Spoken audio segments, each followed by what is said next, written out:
Students, मैं Sunita Y Tiwari, Shri संत गाडगे महाराज हिंदी विद्यालय भुसावल, आज इस वीडियो के माध्यम से पाठ 3 बल तथा दाब के अंतर्गत दाब क्या है, वायुमंडलीय दाब का क्या अर्थ है, उत्प्लावक बल किसे कहते हैं तथा आर्किमिडीज का सिद्धांत क्या है, इन मुद्दों पर चर्चा करेंगे। तो आइए देखते हैं दाब अर्थात क्या। दाब अर्थात प्रेशर यानी इकाई क्षेत्रफल पर लंबवत दिशा में प्रयुक्त होने वाले बल को दाब कहते हैं। दाब का जो सूत्र है हम पहले के वीडियो में भी पढ़ चुके हैं। दाब बराबर होता है बल बटे क्षेत्रफल। अब पदार्थ की अवस्था के अनुसार उस पर पड़ने वाले जो दाब होते हैं वो भी अलग अलग तरह का होता है। जैसे ठोस पदार्थ पर पड़ने वाला दाब, द्रव पदार्थों पर दाब और गैस का दाब, तथा चौथा आता है वायुमंडलीय दाब। तो देखते हैं ठोस पदार्थ पर दाब। हवा में स्थित सभी पदार्थों पर हवा का दाब होता ही है। ठोस पदार्थ पर कोई एक भार रखा तो उस भार के कारण ठोस पदार्थ पर भी दाब पड़ता है। जैसा कि आपको चित्र में दिखाई दे रहा है, इसमें 3 स्टेप्स दिखाई गई है। पहली स्टेप में जो लकड़ी की पट्टी रखी गई है वो हमें सीधी दिखाई दे रही है, क्योंकि उस पर किसी भी प्रकार का कोई वज़न नहीं रखा गया है, कोई भार नहीं रखा गया है, तो वो हमें एकदम समांतर क्षैतिज दिखाई दे रही है। किंतु दूसरी स्थिति में एक के बाद एक 4 किताबें उस पर रखी गई है, यानी वहाँ पर जो है वो क्षेत्रफल समान रूप से फैला हुआ है उस पट्टी के ऊपर, इसलिए दाब भी वहाँ पर क्या हो रहा है, एक जैसा दिखाई दे रहा है। किंतु उस कारण इन किताबों के वजन के कारण वो जो पट्टी है थोड़ी सी हमें झुकती हुई दिखाई देती है। किंतु तीसरी स्थिति में उन्हीं किताबों को समेटकर एक के ऊपर एक चारों किताबों को रख दिया गया है, जिसके वजन के कारण वहाँ पर जो है क्षेत्रफल कम हुआ है और दाब बढ़ गया है और पट्टी हमें नीचे की तरफ झुकती हुई दिखाई दे रही है। अर्थात ठोस पदार्थ पर जब कोई भार रखा जाता है तो उस भार के कारण ठोस पदार्थ पर भी दाब पड़ता है और उसी दाब के कारण हमें यह पट्टी झुकती हुई दिखाई देती है। वह दाब उस भार पर तथा भार का ठोस पदार्थ के साथ होने वाले संपर्क के क्षेत्रफल पर निर्भर होता है। यहाँ क्षेत्रफल कम हुआ है, इसीलिए दाब अधिक होने के कारण पट्टी जो है हमें बीच में से झुकी हुई दिखाई दे रही है। दूसरी जो स्थिति है वह है द्रव का दाब। द्रव के दाब के लिए हमें यहाँ पर एक प्लास्टिक की बोतल दिखाई गई है, जिसमें अलग अलग स्तर पर 3 छिद्र दिखाए गए हैं। प्रत्येक स्तर पर मोटी सुई की सहायता से छिद्र करे गए हैं और उसमें से उस बोतल में जब पानी भरा जाता है तो पानी की धाराएं बाहर निकलते हुए दिखाई देती है। सबसे ऊपर वाले छिद्र से पानी की धारा बोतल के पास गिरती है, जबकि सबसे नीचे वाले छिद्र से पानी की धारा सबसे दूर गिरती है।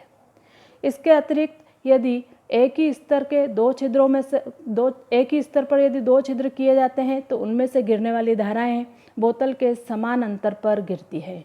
अर्थात एक ही स्तर पर द्रव का दाब समान होता है और उसी प्रकार द्रव के गहराई के अनुसार भी दाब में वृद्धि होती है। जो दूसरा जो चित्र दिखाया गया है, जिसमें एक प्लास्टिक की बोतल है और रबर का गुब्बारा जिस पर बिठाया गया है कांच की नली की सहायता से। धीरे धीरे क्या करते हैं कि बोतल के में पानी न टपके इसके लिए उस नली को सील कर दिया जाता है और फिर उसके बाद बोतल में थोड़ा थोड़ा पानी भरते हैं, जिससे गुब्बारा फूलता है।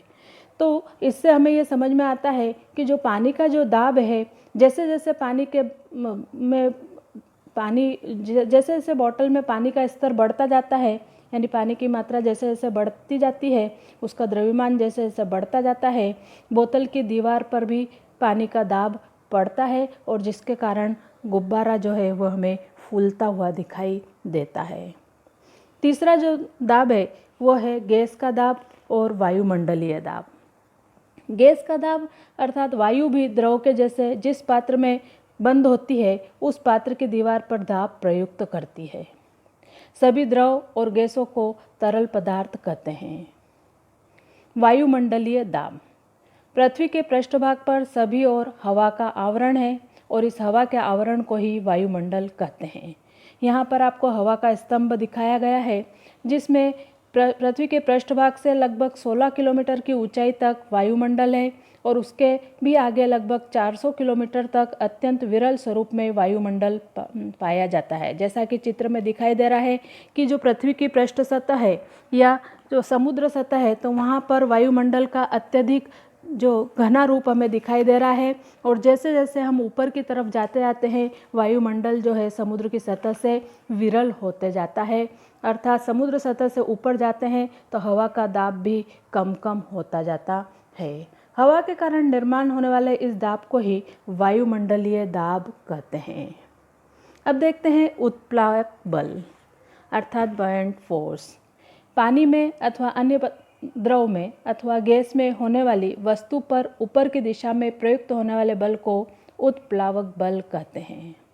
उत्प्लावक बल दो बातों पर निर्भर करता है। वस्तु का आयतन अर्थात द्रव में डूबे हुए वस्तु का आयतन अधिक होने पर उत्प्लावक बल भी अधिक होता है। और दूसरा है द्रव का घनत्व। जितना अधिक घनत्व उतना ही उत्प्लावक बल भी अधिक होता है। जैसे कि चित्र में आपको दिखाई दे रहा है, प्लास्टिक की एक खाली बोतल को लेकर उसका ढक्कन कस कर लगा दिया गया है और वह पानी की बोतल हमें ऊपर की तरफ तैरती हुई दिखाई देती है। बोतल को हम नीचे पानी में ढकेलते हैं तब वो नीचे जाती है और थोड़ी देर के बाद वापस हमें पानी के ऊपर आकर तैरती हुई दिखाई देती है। अब यदि हम दूसरी एक बोतल लेते हैं या अब प्लास्टिक की पानी से पूर्णतः भरी हुई बोतल को हम यदि पानी में डालते हैं तो बोतल पानी के अंदर तैरते हुए दिखाई देती है, क्योंकि प्लास्टिक की जो खाली बोतल थी उसके वो पृष्ठभाग पर हमें तैरती हुई दिखाई देती है। इसके विपरीत पानी से पूरी भरी हुई जो बोतल होती है वो पानी के अंदर तैरती है, अर्थात वो पूर्णतः डूबती भी नहीं है, क्योंकि अंदर के पानी के द्रव्यमान की अपेक्षा खाली बोतल का जो द्रव्यमान होता है वो नगण्य होता है और ऐसी बोतल पूर्णतः डूबती नहीं तथा ऊपर भी नहीं आती। इसका अर्थ है पानी से भरी बोतल पर नीचे की दिशा में प्रयुक्त गुरुत्वीय बल और उसके विपरीत ऊपर की दिशा में प्रयुक्त बल Fb द्वारा संतुलित हुआ होगा। इसी कारण जो है वो पानी की जो पूर्णतः पानी से भरी हुई जो बोतल है वो पूरी तरह से न तैरती है और न ही डूबती है। अब देखते हैं आर्किमिडीज का सिद्धांत। आर्किमिडीज का सिद्धांत जो है वो तरल वस्तुओं के लिए ही पर ही लागू होता है कि जब कोई वस्तु किसी तरल पदार्थ में अंशतः अथवा पूर्णतः डुबाने पर उस पर ऊपर की दिशा में बल प्रयुक्त होता है और यह बल उस वस्तु द्वारा विस्थापित किए तरल पदार्थ के भार के बराबर होता है। जैसा कि चित्र में दिखाया गया है कि एक रबर बैंड है और उस रबर बैंड को सबसे पहले एक रबर बैंड लेकर उस बिंदु पर उससे एक छोटा सा पत्थर को बांध दिया गया है। बांधने के बाद एक छोटे से पत्थर को बांधने के बाद उस रबर बैंड का दूसरा सिरा उंगलियों से पकड़ते हैं और उसको पेन से चिन्हांकित पहले कर लिया जाता है। पत्थर को जब हवा में लटकाते हैं तब लटकते हुए पत्थर तक की रबर की लंबाई मापते हैं। अब इसे एक पानी से भरे हुए पात्र में डुबाते हैं और फिर से उस रबर की लंबाई को मापते हैं तो क्या दिखाई देता है? यह लंबाई पहले की अपेक्षा कम होती हुई दिखाई देती है, क्योंकि पानी में पत्थर डुबाने पर तने हुए रबर की लंबाई धीरे धीरे कम होती है और पत्थर पानी में पूर्णतः डूबने पर लंबाई सबसे कम होती है, क्योंकि पानी में पत्थर डूबने पर ऊपर की दिशा में उत्प्लावक बल प्रयुक्त होता है और पत्थर का भार नीचे की दिशा में प्रयुक्त होता है, जिसके कारण नीचे की दिशा में प्रयुक्त किया गया कुल बल कम होता है। इसे ही आर्किमिडीज का सिद्धांत कहा गया है, अर्थात कोई वस्तु किसी तरल पदार्थ में अंशतः अथवा पूर्णतः डुबाने पर उस पर ऊपर की दिशा में बल प्रयुक्त होता है और यह बल उस वस्तु द्वारा विस्थापित किए गए तरल पदार्थ के भार के बराबर होता है। आर्किमिडीज के सिद्धांत का उपयोग जहाज पनडुब्बियों की रचना आदि में किया जाता है। इसके अलावा दुग्धमापी यानी लैक्टोमीटर और आर्द्रता मापी में भी इस सिद्धांत का उपयोग किया जाता है। अब आपको इस वीडियो के आधार पर कुछ स्वाध्याय के प्रश्न दिए गए हैं।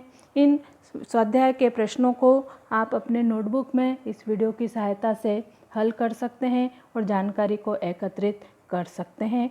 Thank you.